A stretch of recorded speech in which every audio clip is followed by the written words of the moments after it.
खीर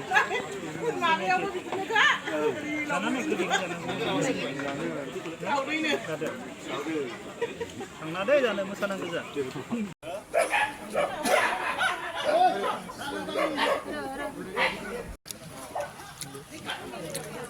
Jenisnya apa nih Betor? Biryani. Nih. Jakarta nih lah biryani Jakarta. Betor di sini berarti betor belum pernah dengar. Zan sih tuh. Borgotan abram gas ini. Malah. boran boran turun nanggan Banyak sekali nah. Seran nemen kan ini beran nemen bola nah pindaran ya nunggu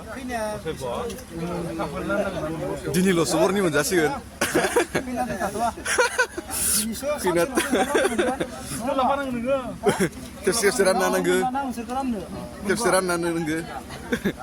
apa sih namanya Sanjay, सब YouTuber के जायो, सब YouTuber के जा। ओ ये सब YouTuber के अंदर है जन यूट्यूबर के जा।